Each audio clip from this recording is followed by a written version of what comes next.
friends and net aspirants, welcome back to yet another video lecture of High Point. And in this video we'll be looking at metaphysical poets.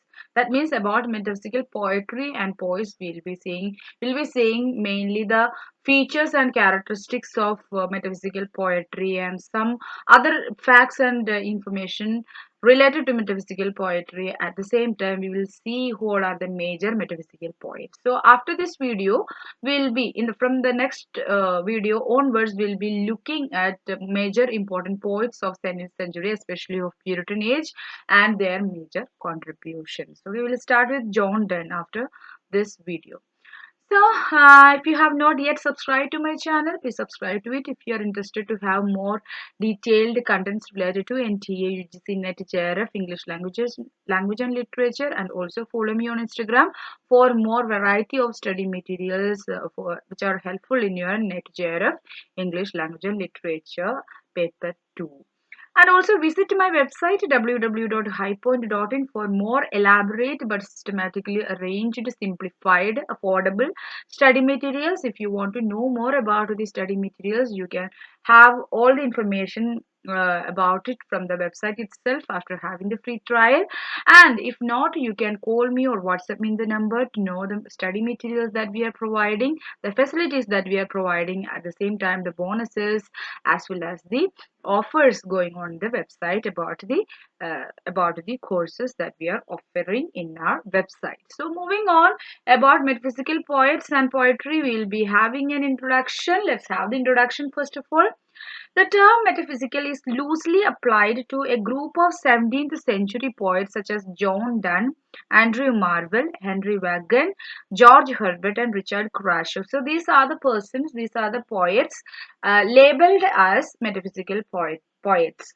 So it's a term, metaphysical is loosely connected or applied to a group of 17th century poets. They never formed while they were living and producing poetry. They never formed as a group, just like we have pre-Raphaelite brotherhood in Victorian age, and or in Elizabethan age we have university with dramatists, group of dramatists. Just like that, these metaphysical poets, they never formed a group, and they never had a commonly shared agenda or commonly shared features, but their poetry certainly have their poetry certainly have a common themes, a common features, common characters among them. That's what made them into a group. And later, in the later years, in the later ages, critics termed these poets as metaphysical poets. They never formed themselves as a group. These poets did not belong to school of poetry, so they never formed a school of poetry themselves, but were united by common characteristics of wit, inventiveness, and a love of celebrate stylistic manner. So this was said by Anne Osby. So they never formed a group of poetry themselves, but they are united. They are together as a group later in the latter years uh, because of some common characteristics of wit, inventiveness, and love of elaborate stylistic manner. So these are the some characteristics that are common in all these poets belonging to 17th century. Okay, their poetry was rich in intellectual complexity. See, wit, inventiveness, love of elaborate stylistic manner. Along with that, intellectual complexity is also another characteristics of these metaphysical poetries. Now, John Dryden was the first to use the term in metaphysic in his criticism of Donne in his discourse concerning satire in reference to Donne. John Dryden is usually we learn that Samuel Johnson of neoclassical age, he is the one who collectively called and labeled these group of people as metaphysical poets, and that's true too. But who came up with this word metaphysic?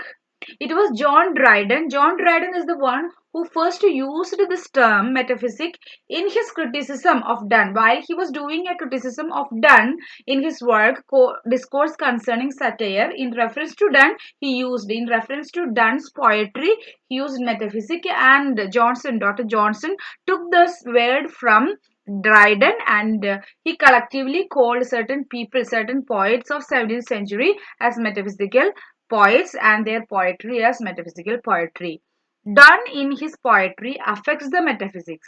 In his amorous verses where nature only should reign and perplexes the mind of the fair sex with nice speculations of philosophy when he should engage their heart. So this is what Dryden says in reference to Donne's poetry as he was making Donne's criticism. So Donne in his poetry it affects metaphysics. So what is the meaning of metaphysics? Metaphysics is something that is beyond physics. Okay, being his amorous verses in his love poems where nature only should reign and perplexes the mind of the fair sex with nice speculations of philosophy when he should engage their hearts. Here Dryden is not talking, Dryden is not positively criticizing Donne's works, but he is negatively criticizing, says that while the readers are reading the poetry of Donne, it actually perplexes the mind. It will lead to speculations of philosophy, where rather to engage their hearts, rather rather than engaging their hearts. So that is the problem with the Donne's poetry, according to Dryden. And while Johnson was also labeling these people, these poets, as metaphysical poetry, he was not speaking high of them, but they were labeled, they were criticized by Samuel Johnson for creating such a different kind of poetry. Samuel Johnson is the one who extended the term metaphysical to a group of poets in his Lives of the Poets. So, Johnson came up with a tremendous work known as the Lives of Poets, in which he he gave biography and criticism of 17th century poetry. So, while he was discussing Abraham Cowley, he extended and used this term metaphysical to a group of poets belonging to 17th century, the first half of the 17th century especially. Johnson stated that about the beginning of the 17th century appeared a race of writers that may be termed the metaphysical poets. So this is an exact quotation from his work. So this was his statement, and this was a statement in which he labeled these particular poets as metaphysical poets. Moving on, both Dryden and Johnson had used the term metaphysical is in a negative sense to criticize the excesses of this group of poets. So they are excessively using, and in a different way, they are using conceits. They are using metaphysical conceits, and they are making confusion and perplexities among the readers. So both Dryden and Johnson, they never used this term metaphysical in a positive sense, but rather in a negative sense in order to criticize the excesses of this group of poets. Johnson believed that metaphysical poets only wanted to show their learning. So if you look at a classical example of metaphysical poetry, a valediction forbidding mourning, you can see knowledges from or metaphors from different disciplines are used in this poetry in order to emphasize the concept that they are sharing.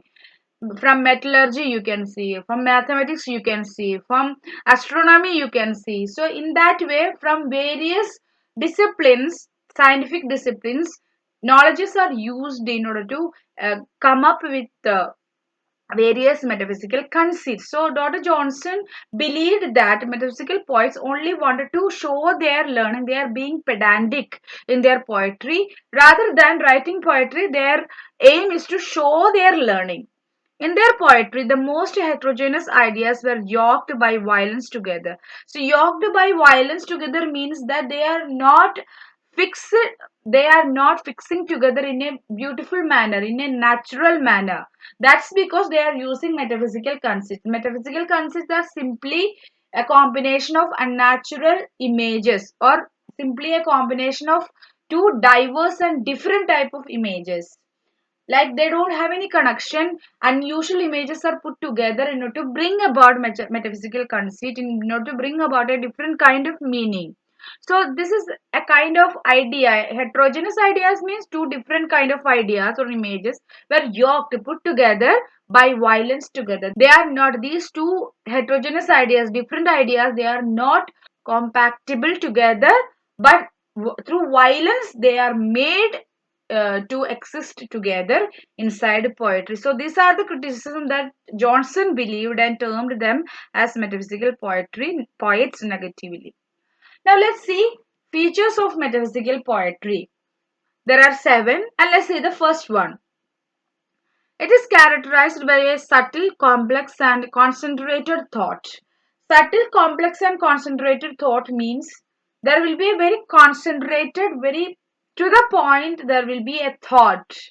It's not that the poet will linger here and there and come up with a thought, but there is a subtle, complex, and concentrated thought. Most probably, all of a sudden, abruptly, the poet will enter into the topic of the poem, not lingering here and there and telling many things, other things, and gradually coming into the topic. More than that, there will be a complex concentrated thought discussed. That's the first characteristics of metaphysical poetry.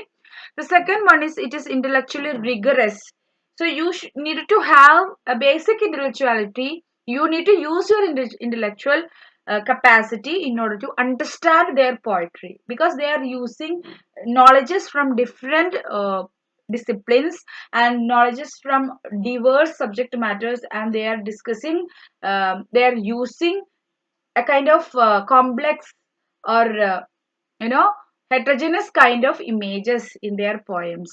So it is intellectually very rigorous and active, employs bold and ingenious conceits which are known as metaphysical conceits. Bold means, so far while they were writing their metaphysical poems, nobody dared enough to use such kind of conceits. Nobody was using such kind of images in their poetry. Nobody was using such kind of metaphors in their uh, works.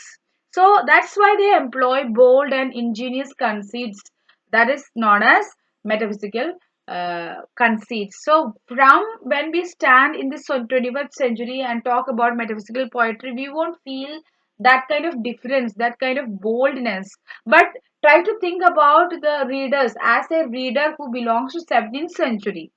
The 17th century, when all the people were using the same kind of images, there is a traditional way of using images and metaphors in a poetry, but metaphysical poets, they have broken all the rules of these kind of usages, and they used bold and ingenious conceits. So as we will discuss more of metaphysical poets and their poetry one by one in individual videos after this video, it will be followed, then you will understand more. Okay, Samuel Johnson puts it a combination of dissimilar images. So there will be combination of dissimilar images, that is known as that's the simple definition that we can give to metaphysical conceits.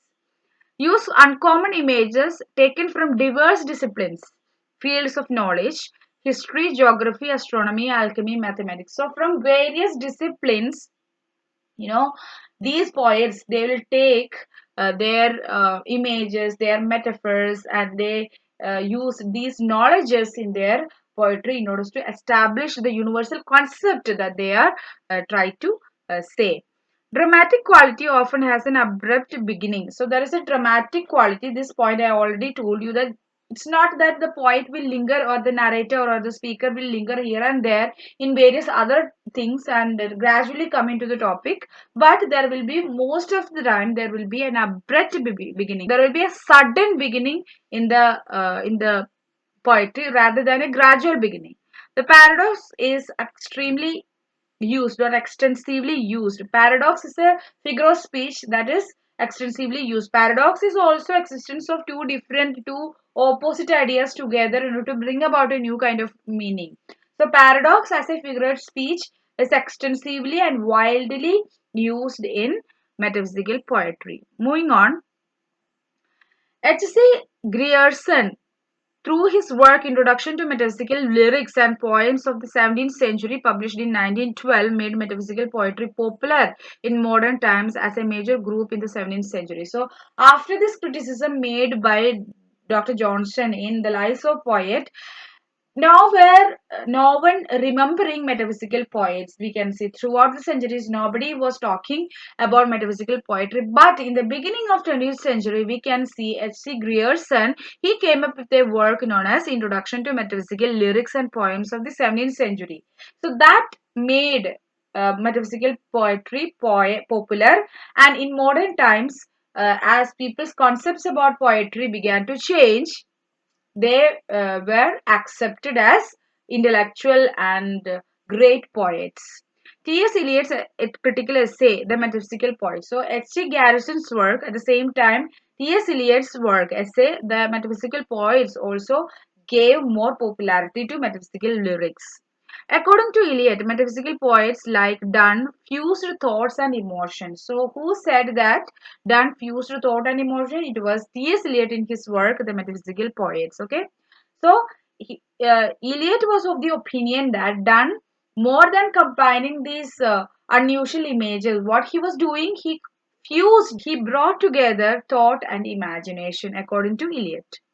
One finds an association of sensibility in their poetry, which later changed to dissociation of sensibility in Victorian poets. So, what was there as association of sensibility, fusion of thought and emotion, that was there in poetry in the 17th century by the metaphysical poets, that was changed. That association of sensibility was changed into dissociation of sensibility in Victorian poets. There you cannot find a fusion of thought and emotion, but both of them stand separated. Okay. Comparing Donne with the Victorian poets, Tennyson and Browning, Eliot states, Tennyson and Browning are poets and they think, but they do not feel their thoughts as immediately as the ardor of the rose. A thought to Donne was an experience, it modifies his sensibility. So he compares. Donne's poetry was compared to Victorian poets such as Tennyson and Browning. Okay, by Eliot.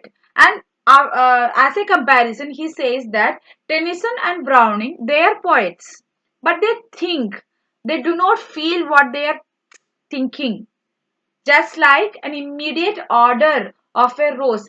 So whenever you see a rose, or whenever you can, just like you feel the rose by smelling it, by smelling the order of the rose, it's not an immediate, it's an immediate effect, right? When if you have a rose, you will smell it, or you can have the experience of the smell of the rose. So it's an immediate experience. For Tennyson and Browning, even though they are poets, they are thinking, but their thought never uh, turned into a feeling in their mind, in their poetry as well.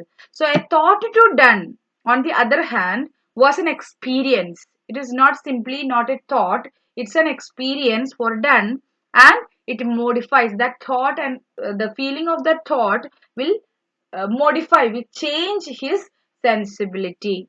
Okay, that's the statement by Eliot. So these are the criticism done about metaphysical poems and poetry and poets. So in the upcoming videos in this lecture series, you will find more individual videos related to metaphysical poets and their poetry. If you have any doubts related to metaphysical poem characteristics that we have so far discussed, you can contact me or leave a comment below. And if you are not subscribed, subscribe to the channel and press the bell icon while you subscribe, so that you get a notification whenever we post a video in here. And also follow me on Instagram for more study materials, variety of study materials that we are providing there. And the same time, if you want and if you are interested to have affordable, simplified, comprehensible, well arranged study materials for your net JRF English language and literature, visit my website. You can save your time in revising and cover the entire materials rather than digging for